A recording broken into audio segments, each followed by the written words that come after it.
Bonjour à tous et bienvenue dans Demain vous appartient, votre émission sur les séries de TF1.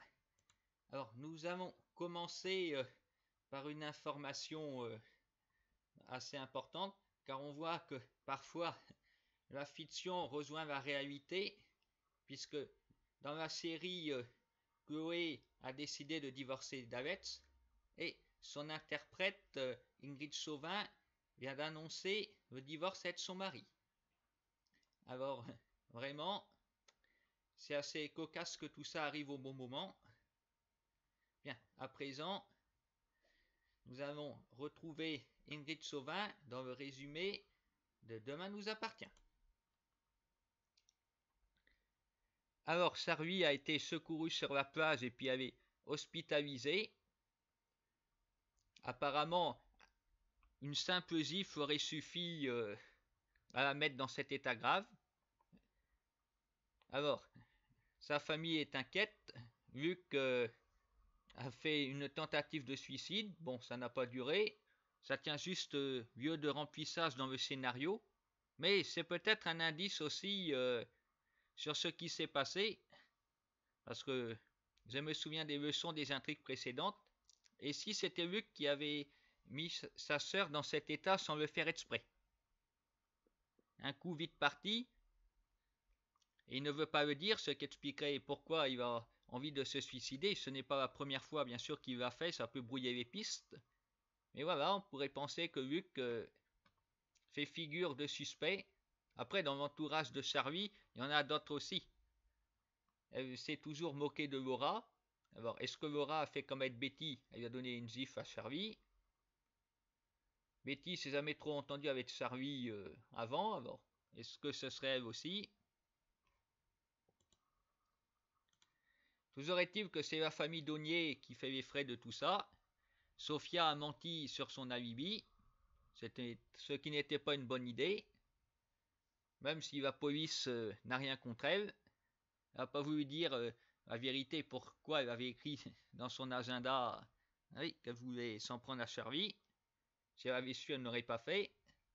Parce que, je le dis, ça m'étonnerait beaucoup que ce soit Sophia. Si elle avait eu envie de faire quelque chose, elle n'aurait pas écrit dans l'agenda. Avoir fait complètement stupide. Après, ça s'est su pour William.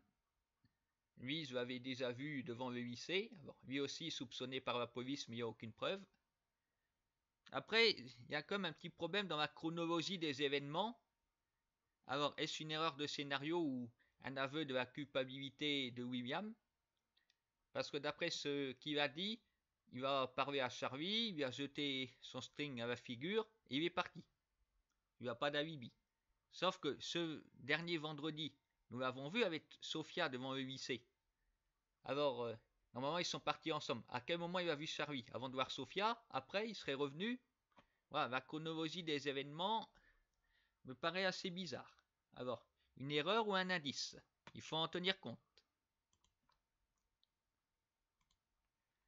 Après, nous aurons aussi vu Jules, le seul ami de Charlie, atterré d'apprendre qu'elle était à l'hôpital. Alors, sa réaction me paraît un petit peu bizarre aussi.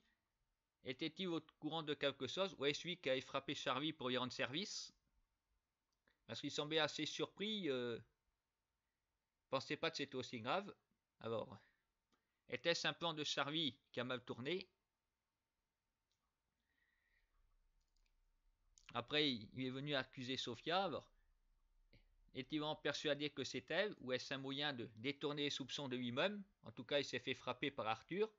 Moi, je dis bravo. Il n'a qu'un bras, mais il sait très bien s'en servir. Et Jules, ce ne sera d'ailleurs pas la première fois qu'il s'en prend une de tous les personnages de Demain nous appartient. C'est vraiment le mec qui se prend le plus de baffes. C'est la 4e fois. Je rappelle pour mémoire, la première fois c'était Bivelle, parce qu'il avait rejeté les huîtres dans les temps. Alors après avoir vu le fruit de son travail ruiné, Bivelle s'était énervé. La deuxième fois, c'était sa mère Virginie, parce qu'elle avait crevé le pneu de Martin. La troisième fois, c'est assez récent, c'était Lise, puisqu'elle avait soupçonné d'avoir fumé, elle lui en avait crevé une. Et maintenant Arthur. Jules, la tête à claque de service. Et en fin de semaine, voilà, coup de théâtre, puisque une lettre anonyme arrive pour évidemment accuser William. Alors, qui est derrière cette lettre? Est-ce que ce serait Jules? Donc, pour accorder plus de foi à ses dires, parce qu'il était parfaitement au courant du plan de Charlie, il était le seul. Alors, on peut bien penser que c'est lui qui a fait cette lettre anonyme, à moins que ce soit Charlie, parce qu'il la terrorise. Pour le moment, elle est dans le coma. Alors, est-ce que c'était prévu d'avance?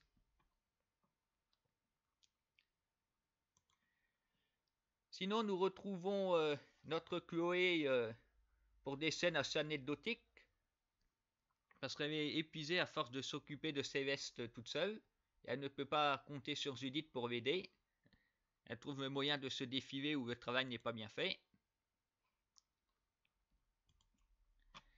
Pour les rescapés de la grotte, pour certains ça ne va pas trop, puisque nous voyons Georges très aigri qui s'en prend à Victoire notamment. Il lui reproche d'être responsable de son état. Moi je ne suis absolument pas d'accord avec ça. L'idée d'aller dans la grotte venait de Victoire, certes, mais lui, comme il dit, il va suivi par amour. Il n'était pas du tout obligé de venir. Victoire n'a pas utilisé une arme pour l'inciter à venir avec elle. Georges est un fonctionnaire de police en plus, alors qu'il assume, il va entrer dans un lieu interdit au public. Voilà, c'était sa décision, il était parfaitement libre, il pouvait refuser, alors qu'il n'accuse pas Victoire de tout, d'autant qu'elle a quand même réussi à limiter les dégâts, alors que Georges soit un petit peu plus adulte maintenant. Et lui, ça ne va pas vraiment mieux non plus, pas physiquement mais moralement. Il va vouloir reprendre le travail, mais il a beaucoup de mal à se concentrer et ne supporte plus d'être enfermé. Va-t-il se ressaisir avant que The Spoon ne fasse faillite?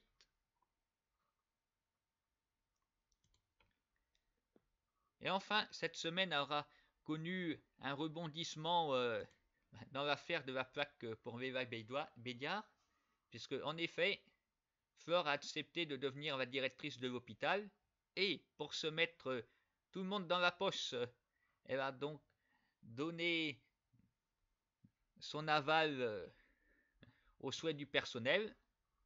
C'est donc fait. Il y aurait bien la salle Veva Bédiard a été inaugurée très vite. À peine que Flore arrive, elle ne traîne pas. Alors une bonne façon, évidemment, de se mettre tout le monde dans la poche. Est-ce que après vont-ils lui rester fidèles? Voilà, tout beau, tout nouveau. Bien joué, Flore. Alors, comme nous l'aurons vu, il y a donc une lettre anonyme, à savoir un corbeau dans Demain nous appartient. Et, coïncidence, il y a aussi un corbeau dans la série dérivée. Ici tout commence. Alors, est-ce la même personne? Peu probable, parce que le corbeau, ici tout commence, son fief, c'est l'Institut Auguste Armand. Alors, pas sûr que ce soit le même, chacun a son truc. Et ce corbeau-là, ben oui, nous aurons eu quelques indices cette semaine sur sa motivation. C'est parti pour le résumé en images. Alors, comme je vous l'ai dit, le corbeau continue à sévir et surtout envers Tessier. Et Maxime et Enzo ont décidé d'enquêter sur lui. Et ça n'a pas été en vain, même si c'est un hors-sujet, puisqu'ils ont découvert que Tessier achète de la drogue à un dealer. Bon, ça montre que la semaine dernière, évidemment, il n'y est pour rien. Il n'a contacté personne pour faire disparaître le corps de Noémie. Là aussi, d'ailleurs, c'était un petit peu bizarre, parce qu'après avoir pris son bain, tout habillé, elle s'est volatilisée, et on retrouve ses vêtements dans la nature. Alors, qu'est-ce qui s'est passé? Bizarre, bizarre. Toujours est-il que Tessier est au courant des investigations de Maxime et Enzo, et puis il va contre-attaquer, parce que c'est visiblement lui qui a fait ce tag pour révéler ce qu'il savait. Alors en conséquence, Anaïs découvre l'infidélité de son petit ami, elle rompt avec lui et elle se console avec Lionel. Mais, grâce à Rose, la recherche de la vérité connaît un petit rebondissement, puisqu'en effet, le 6 novembre 2019, c'est là que la fameuse Amandine que nous voyons dans les visions de Noémie avait décidé de démissionner, d'après la lettre. Évidemment, on peut se poser des questions, parce que ce qu'on apprend donne foi à la théorie selon laquelle Amandine se serait suicidée à cause de Tessier, que Noémie était au courant et qu'elle a aidé à faire disparaître le corps en naissance d'une place d'assistante, puisque ça devait revenir à Amandine. Voilà ce que je pense. Tessier qui est très dur avec ses élèves, paraît-il c'est le meilleur du monde, peut-être, mais pas le plus sympa. Pour ce qui est des autres personnages, nous voyons toujours Louis et Salomé. Alors, Louis se révèle de plus en plus détestable. Alors, on sent qu'il veut tout contrôler sur Salomé, il se méfie. Il a découvert qu'elle est enceinte. Il soupçonne également qu'elle a un amant. Bon, elle a réussi à lui dissiper un petit peu ses soupçons. En tout cas, il n'imagine pas que c'est Maxime. C'est un petit peu marrant, ça fait comme dans Demain nous appartient. Voilà. Samuel et William, le meilleur ami qui couche avec la femme. Là, normalement, c'est pas les meilleurs amis, oui et Maxime, mais bizarrement, il lui fait une confiance aveugle.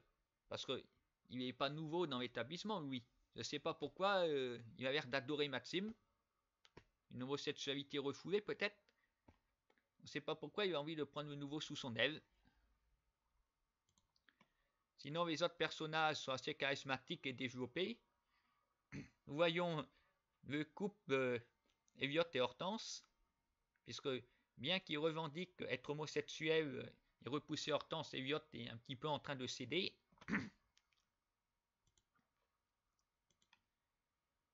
Nous voyons ce pauvre Jérémy qui a du mal à apprendre la cuisine sous les ordres de sa mère qui le rabaisse en permanence. Heureusement, Semia est là pour lui et l'aide à faire des progrès. Elle est plus compétente que la mère, il faut croire. Nous aurons vu Elodie faire du service à l'aveugle. Là, je dis bravo, c'était assez incroyable. Le client s'est aperçu de rien. Il n'était pas très attentif non plus, regardait son portable, mais oui, arriver à apporter les plats, c'est bien qu'elle soit dans une école de cuisine. Mais on pourrait penser à restaurer, préparer, puisqu'on est capable. Hein, non, elle fait le service et tout. Un petit peu surréaliste, mais vraiment, bravo à ces jeunes filles. Et bien sûr, nous voyons Greg, le moins sympa des élèves, qui évidemment s'en prend à Maxime, qui va décider d'avoir comme tête de turc. Alors simuler une chute dans les escaliers pour inquiéter Maxime.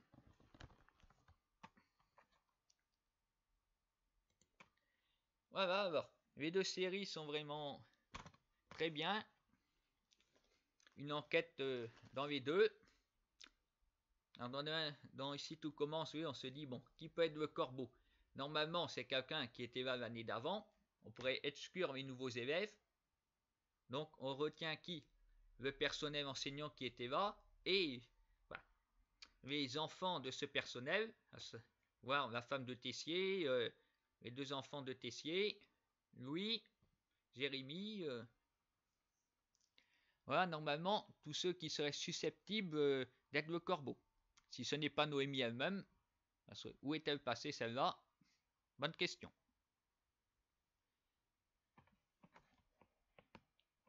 Bon, eh bien, nous verrons comment tout cela va évoluer dans les deux feuilletons.